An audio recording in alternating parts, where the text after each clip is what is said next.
Hello and welcome to another episode of the Mindful Movement. And the last episodes we've been talking about flow, we've been talking about grit, and how they're key elements in achieving any long-term goal. Flow was brought into the picture to manage the downsides of grit. The downsides, again, are potential burnout, neglect of interpersonal relationships, missing out on opportunities that come along because you're so focused on what it is that you are trying to achieve. And flow gives us the ability to be more productive, enhance creativity.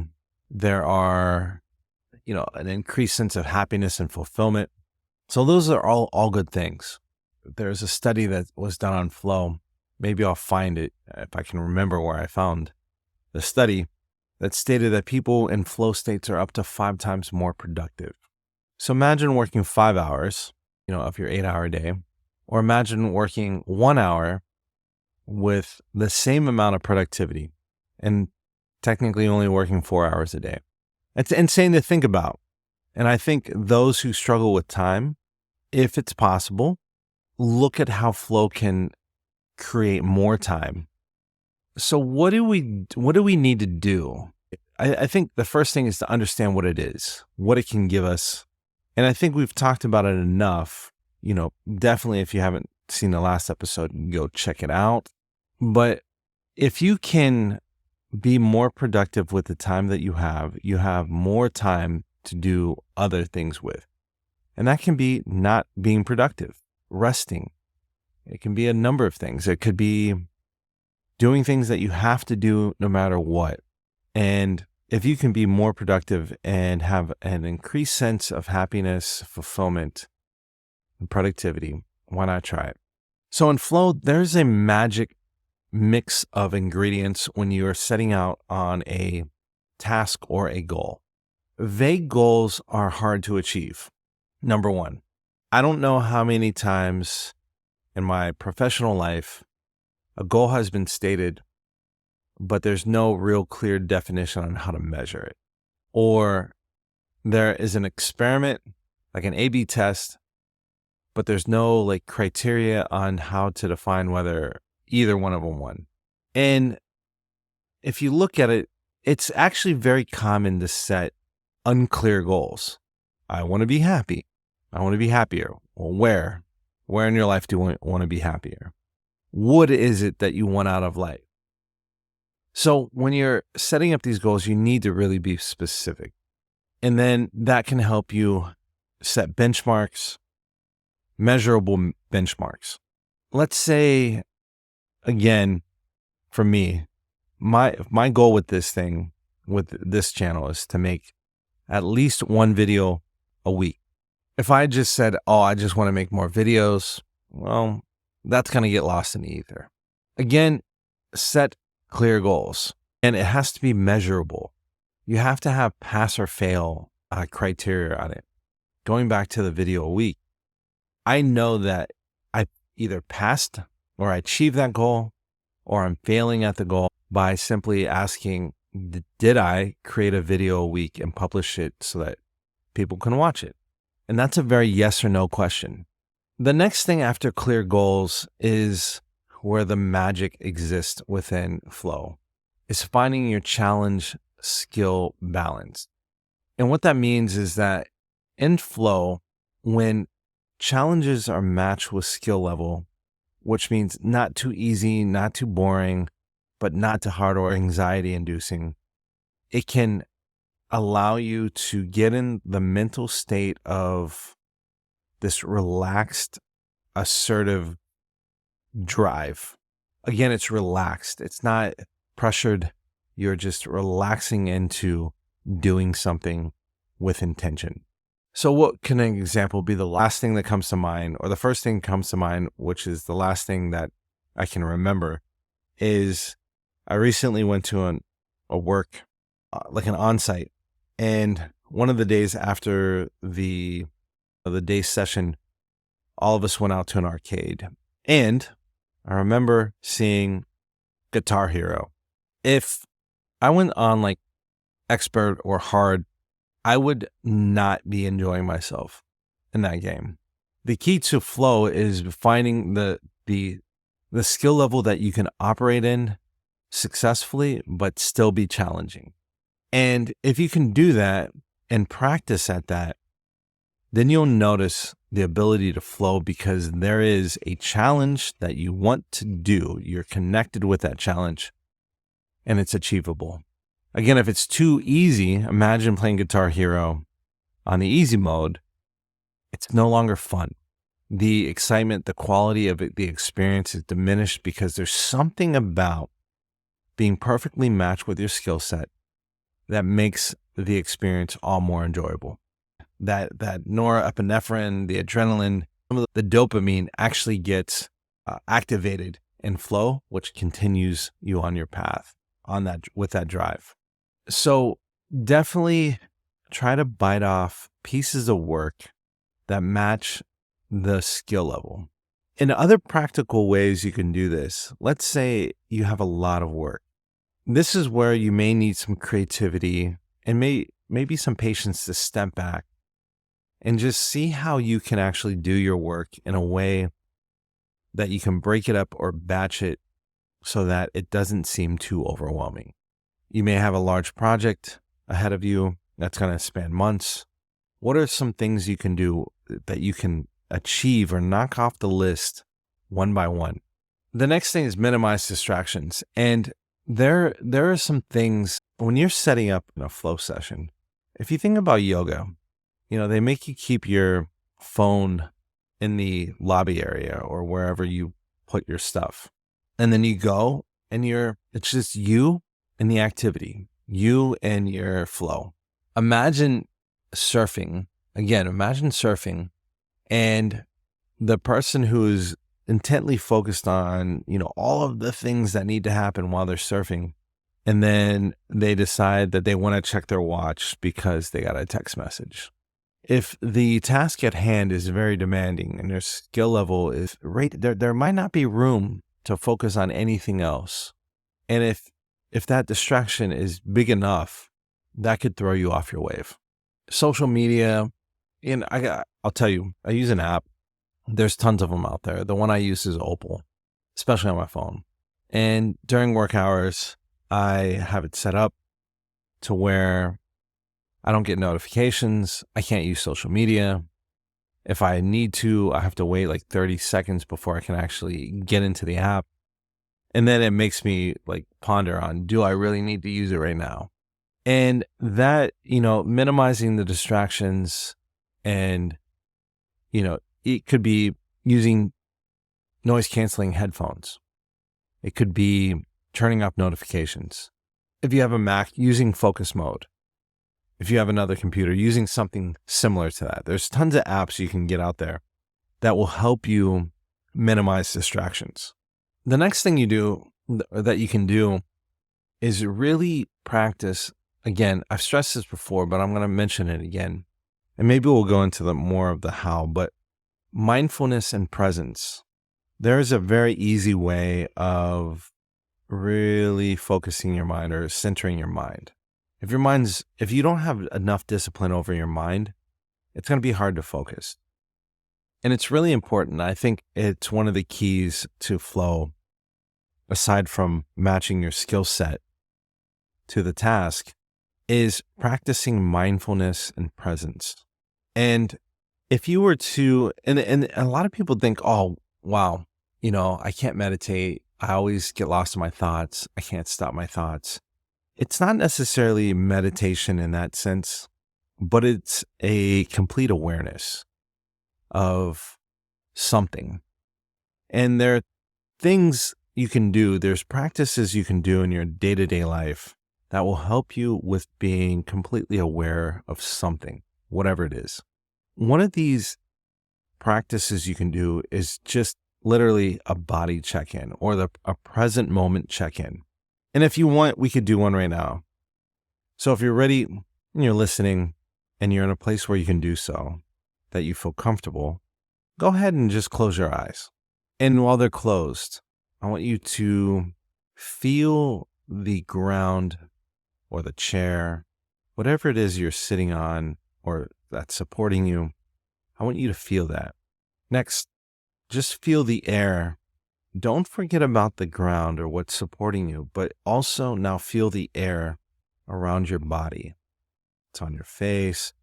You might be able to feel it on your hands or your arms. The next thing I want you to do is feel the empty space around you, the silence in the room or the noise in the background. Just be aware of those things too. Take a deep breath in, exhale slowly, and notice the feeling of being completely aware of your body and the space that you're in. Now you can go to regular breathing. You can open your eyes when you're ready. And I want you to think about, during that practice, how many thoughts were going through your mind? Were you racing? Were you thinking about other things? Were the amount of thoughts less than normal? And if they were, that's key. That's a good sign. You don't necessarily have to have no thoughts. But I think if you are able to slow down, if the content is less, if you felt less of a desire to think about something else that was going on than what we were doing at that moment, that's a good sign. The more you can do that, the more you can stay in flow. The ability to come back to whatever task that you're in is quite literally the essence of meditation. And it's like base form is just coming back. Whether you're doing mantra-based meditation, you come back to the mantra. Whether you're focusing on your breath, you'll get lost in thought and then you'll come back to your breath. When you're in yoga, you will do all of your poses, and then your instructor or your yoga teacher or whoever's leading you will remind you to go back to the breath. And it's really just the ability to come back. And focus and mindfulness are the core skill sets that you'll use in flow to stay in flow. The next thing that's a part of flow is feedback. One of the reasons why games are so addicting is that it has immediate feedback. And this is actually what setting goals and setting the right size of goals really comes into play. If you think about a game, the goal is to get through the level. And the completion of the level will give you feedback. And that feedback will give you like 1 of 3 stars, and you'll do the level again, which means, practice. Practice is definitely a thing of grit, and also flow. We'll touch back on that a little bit later. But that immediate feedback in games really helps us keep going. That's really what gamification is saying, do this task, and if you did it well enough, you'll get a thumbs up or something like that. So feedback is really important, and it helps us to identify the areas of improvement, and it helps us progressing towards that goal and ultimately the flow state. And I would encourage you to ask for feedback from close friends, people who you trust their critiques or their input, and see how you can approach whatever it is with an open mind and a growth-oriented mindset. One of the last things you can do is maintain consistency on whatever it is that you do. Building a routine, regular practice, and scheduling specific times for things ultimately help you get into flow more consistently. And this is going to take discipline. All I can think about is, for me, I know that I teach currently at the recording of this video 2 classes a week or 3. I don't think there's no question. I don't have to decide whether I'm going. I don't have to think about it. I just have to remember what day it is, and then I know what I'm doing. So when you set time blocks throughout your day, you'll really want to make sure that you do all of the things we talked about before. So, and let's look at how we can play with these pieces and really put it together in a cohesive practice. So let's say we have a large task or a large project that requires many tasks. Some of the tasks are mundane and kind of time consuming. Some of them are cognitively intense that require a lot of thought, and we're going to have to, really be creative, which means flow state is ideal for those. We know that we're generally a evening person or an afternoon person. Mornings really not good for us. We really don't get into the flow until about 3 p.m. If we have the luxury of doing this, we can schedule our flow sessions towards the end of the day, likely 3, 4, the last part of the day. Interestingly enough, if you think about days in units, you'll see that the end of the day usually is at the end of the unit. But it doesn't have to be that way. You don't have to break them up that way. The end of the day actually precedes the beginning of the next day, which means it's actually before. It's early. So it doesn't matter if your flow session time is at the end. You're actually setting yourself up for the next day.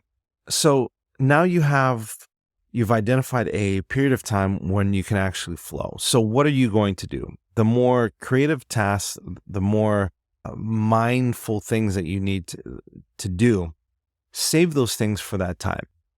And again, you might be a morning person. 5 a.m. is when you're the best for you. That's when you get up. That's when you don't have distractions from anybody else. Do it. The last example actually helps with minimizing distractions. If you are in a place where, you can't get up at 5, but, you're in a work office, go in focus mode. Let everybody know that you're in the zone. I think people will respect that. The other thing, again, is breaking down the large project into achievable rocks or pebbles or smaller tasks that you can actually accomplish within that time box. If you break off too much, you're going to be frustrated because you're trying to rush through it. If you break off too little, you're wasting your time. The next thing, which goes on with the challenge, the setting clear goals and making sure they're the right size, is just making sure that those things are set up with the right skill and sizing. You couple that with, you make that a routine. You make that almost like a daily ritual. And I guarantee you will find yourself being able to intentionally go into flow and stay there for longer periods of time. And speaking of, for deep work sessions, there's a good book. It's a deep work. I can't remember who it's from, but let me look it up. Deep work. Yeah, it's Cal Newport. Deep Work by Cal Newport. Rules for Focused Success in a Distracted World. Really good book. And in that book, there's tons of techniques of, staying focused, getting in the zone, and really doing work that requires a lot of flow and just cognitive RAM. When you're in the flow, you'll really want to draw on the skill sets that you have practiced through mindfulness exercises and techniques. The simple one we did was just a present moment check-in. But if you can get, again, 20 to 40 minutes of meditation in the morning or in the evening, if you can do both, that's great. If you can do one, still great. It's better than nothing.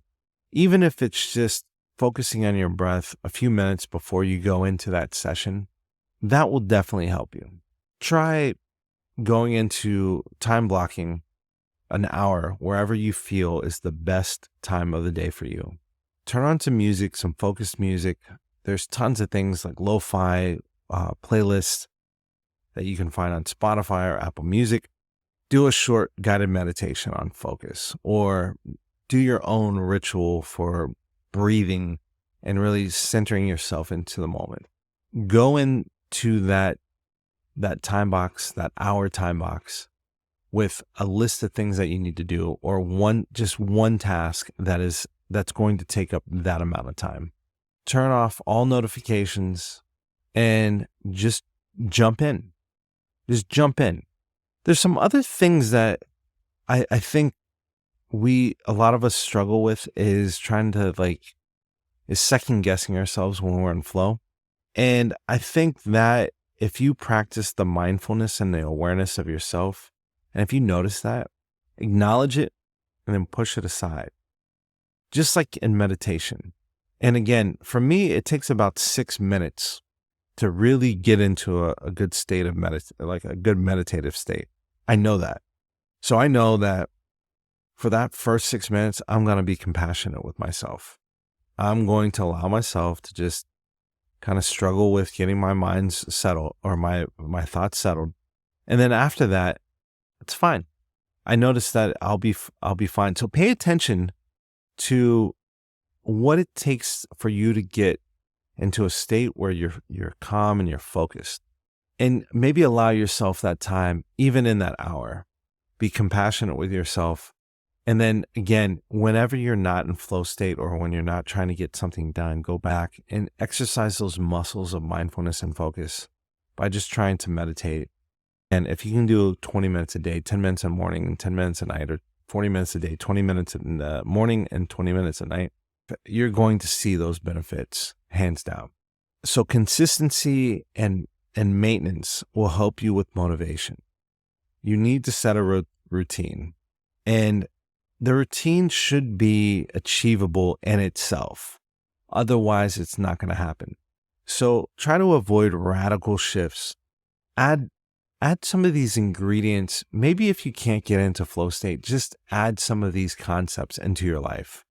And over time, I believe you will notice that you'll be more productive, more focused, more content with your life as a whole, because the level of stress and frustration will be minimized. You won't feel like you're constantly struggling, and you'll feel like you're flowing through your life, which I think everybody would like. I don't know if we went in deep as I wanted to into flow. We may have some more discussions about this. There's definitely a lot of things that I would encourage you to look into and really get curious about how you can add flow into your life. For me, it's really important. There are some downsides. Again, sometimes if I know that I can't flow, sometimes it's like all or nothing with me. And, there are things you definitely need to do again to help support that, which is get enough sleep, eat right. You're going to have to take care of your brain and your body. Meditation will help with that. That in itself is an exercise, but you really do want to exercise. You want to get out there. You want to expel energy. If you find that you're anxious or you're fidgety, go outside, take a walk, do some jumping jacks, do some push-ups, do some cardio, come back, get your heart rate down, and then try to focus. But reflect on these things, set some clear goals, try to break up work that evenly matches your skill challenge, the amount of work for the amount of time that you have, which takes some planning. Minimize distractions as much as possible. As much as possible, practice mindfulness and presence. Get feedback. And here's the thing, if you know that you're making progress, that will keep you motivated in itself. There are tons of tools, or there might even be features of software or things that you're using on a day-to-day basis to get your tasks done that will give you feedback. Look for those things and keep an open mind as you're growing through these phases. And last but not least, set a routine. Again, try not to make radical shifts. Take one of these 7 things and apply it one at a time, but try to do these things consistently. If you have tips on things that help you get into flow state, definitely comment below. And if you'd like to talk about flow state even more, let me know. So I invite you again, try to do these things, see how they work for you, and like, subscribe, comment. Let's have fun.